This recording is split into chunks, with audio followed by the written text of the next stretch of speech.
The family memoir, House of Houses, is another book for adults in the nonfiction mode that was a great source of pleasure. It's not a book I ever expected to write, but I come from a very close family, and a lot of my children's books have family themes. So House of Houses was a way to spend time thinking about some of the most important voices in my life, which is why I think family stories are so important.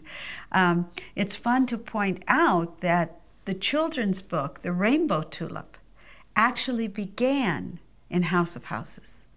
And when I realized this experience that my mom had had in the first grade, being the translator, you know, many children around the country are the translator generation. Their families speak one language at home, the child speaks another language at school, and the child becomes that translator. So my mother was that.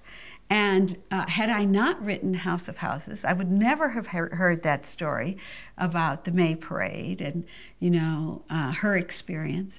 And so when I finished House of Houses, I thought, well, I'm going to take that story out and do it as a picture book.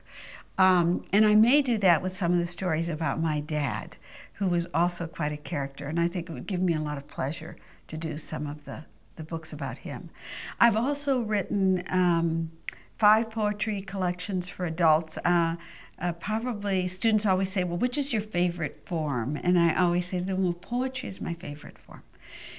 It's probably because it's the most challenging. In many ways, it's the most playful of the forms, I think.